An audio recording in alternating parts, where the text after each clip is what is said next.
Sampurasun. Ya, hari ini kita akan bahas lagi tentang Wangsit Siliwangi gitu ya. Hari ini yang kita bahas tentang suara dari Gunung Halimun gitu ya, sebagai pertanda. Yang artinya kurang lebih seperti ini. Kelak kalau tengah malam dari Gunung Halimun kalian mendengar suara tetabuhan, itu tanda tidak keliru lagi. Gunung Sunda akan diukur lagi, tapi Gunung Kuta ditukar dengan Gunung Kutu oleh orang yang mengaku wangsa Sunda yang telah terlena dalam jalan salah, memaksa agar uga ngawaruga sebelum waktunya. Jangan sampai kalian mau diajak, tapi memang kalian akan terperdaya, sebab telah kehilangan handulum, tidak ingat lagi waktu sesungguhnya.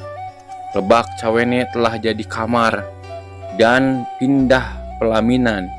Kalian dipagar sementara terlebih dahulu. Kalian waktu menjelang subuh terdengar ramai suara tetabuhan dari Gunung Lumpang. Terus dari Gunung Halimun terdengar suara gong. Pernyataan dalam naskah tersebut ini masih diselimuti misteri karena mengandung silib dan ciloka ya. Banyak silib dan ciloka yang terdapat dalam naskah tersebut. Tapi yang begitu banyak menyita perhatian adalah tutunggulan dari Gunung Halimun. Nah, perihal ciloka suara tutunggulan dari Gunung Halimun gitu ya, atau suara tetabuhan dari Gunung Halimun, menurut sesepuh Yayasan Pangeran Sumedang, Raden Haji Ahmad Jayusman, merupakan isyarat dari leluhur menanggapi kejadian pada suatu zaman ya. Bagi masyarakat Sumedang ada suatu ungkapan yang senada dengan ungkapan dari penutur Wangsit Siliwangi ini, yaitu bila terdengar suara gong dari Gunung Bende, itu pertanda bahwa para pemimpin sudah terlalu mementingkan perutnya sendiri. Sementara bagi tim Swala Kandaga Kalang Sunda, munculnya tanda atau peristiwa dari Gunung Halimun adalah isyarat disambutnya keturunan rakyat Pajajaran yang menyebar di wilayah sebelah barat. Kode atau tanda-tanda itu juga panduan agar anak keturunan Pajajaran senantiasa awas penglihatan, selalu sadar bahwa bencana alam ada di depan mata, sadar bahwa sedang berperang dengan saudara sendiri. Ini menandakan betapa tajamnya prediksi Prabu Siliwangi. Setiap periode dalam perjalanan bangsa ini telah diprediksi ratusan tahun lalu. Dan ungkapan lain yang memerlukan penafsiran adalah istilah Lebak Cawene. Ketepatan menentukan lokasi Lebak Cawene menjadi kunci untuk membuka segala prediksi Wangsit Siliwangi ya. Tim Swala Kandaga Kalang Sunda menduga Lebak Cawene itu berdekatan dengan sebuah telaga atau bendungan. Sementara dalam naskah Pantun Bogor episode Ronggeng 7 Kalasirna diperoleh gambaran tentang Lebak Cawene ini, yaitu katanya segala serba emas, batu-batunya yang sebesar kerbau semuanya dari emas, koralnya, pasirnya, tanah lumpurnya semua emas asli yang kuningnya agak kemerahan. Setidaknya ada dua ciri Lebak Cawene ya, yaitu dekat dengan telaga dan mengandung emas. Lokasinya bisa di mana saja tentunya. Masih terkait dengan Lebak Cawene ini, masih dalam naskah Pantun Bogor episode Ronggeng 7 Kalasirna terdapat narasi yang menarik gitu ya, yang artinya seperti ini. Kalian akan ikut punah pada saat angin jombang dan lini besar.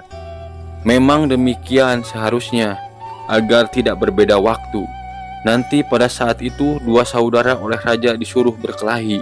Kau segera pergi ke Kiharapapak, membangun kanjang dari Gunung Lumping, segera membunyikan tetabuhan tengah malam untuk memberitahu waktu pindah ke Lebak Cawene. Itu kalau sudah ramai terdengar dari Gunung Gong. Dari Gunung Gong bergema suara ketujuh gunung. Sejak senja di Gunung Halimun, burung ketug terus bersuara. Menurut sumber tuturunan Aki Uyut Baju Rambeng, Lebak Cawene adalah lembah yang diberi nama oleh Prabu Siliwangi. Pada saat itu Putri Gandung Arum bersama 7 orang gadis sedang bertapa di situ, dan wilayah itu dibuat gaib, tidak terlihat oleh mata biasa. Dikisahkan ketika rombongan utama Prabu Siliwangi melaju ke sebelah selatan, Sampailah di suatu tempat di lereng gunung, tak jauh dari Tegalarangan. Di tempat itu pohon beringin diselingi pohon kihara berjajar menyerupai pagar. Tempat itulah Nyai Putri Gandung Arum atau Nyai Putri Tanjung Arum memisahkan diri dari rombongan utama untuk melakukan tapak sambil menunggu jodoh. Lebak tempat Nyai Gandung Arum itulah oleh Prabu Siliwangi kemudian dinamakan Lebak Cawene. Dari kisah ini dapat disimpulkan ciri utama Lebak Cawene adalah adanya 9 pohon beringin, 9 pohon kiara yang nyakra bumi, awun-awun citeja wulung, bengkel nunggal atau kawung, pohon paku jajar, jambu batu, dan limus tunggal gitu ya. Siapapun yang akan masuk ke Lebak Cawene harus melewati lawang Saketeng yang konon ada di sebelah belakang gapura kembar 2 hapitan atau berupa 2 buah bukit. Menurut organisasi kesepuhan adat gitu ya, Lebak Cawene berasal dari kata lebak dan cawene. Lebak berarti wadah atau tempat, sedangkan cawene adalah bersih atau suci. Lebak Cawene artinya suatu wadah yang suci, tempat simpanan para leluhur orang Sunda dahulu ya. Ciri-ciri silokanya adalah gunung tilu atau buhun, anggapan orang dulu, berupa kiasan yang berwujud tanah, yaitu tempat yang bisa menampung ayah, ibu, dan anak. Tangkal tilu, yaitu bahan untuk menyatakan tetengger atau patok. Patok yang bernama ayah, ibu, dan anak. Imah letik hiji, untuk mukim yang memelihara gunung tilu dan tangkal tilu. Prabu Siliwangi pun memprediksi suatu saat nanti Lebak Cawene akan ditemukan oleh seseorang gitu ya. Ini ada dalam naskah Pantun Bogor juga gitu ya, yang artinya lebih seperti ini. Lengser tanah itu kita namakan Lebak Cawene. Selama Nyai Putri tidak rida, tanah baru dia terambah tamu. Selama itu pula kawasan di tanah itu tak akan bisa didatangi. Orang yang datang mencari, tapi nanti kawasan di tanah itu akan terambah secara tidak sengaja oleh kakek yang masih muda dan oleh budak angon yang berjanggut. Mereka berdua itulah yang akan tahu baik rupa maupun posisi kawasan Lebak Cawene. Dari naskah ini begitu banyak ya tentang siloka yang harus kita pelajari agar mengetahui apa makna sebenarnya dari naskah ini ya. Mungkin itu pembahasan kita hari ini ya tentang Wangsit Siliwangi, suara dari Gunung Halimun.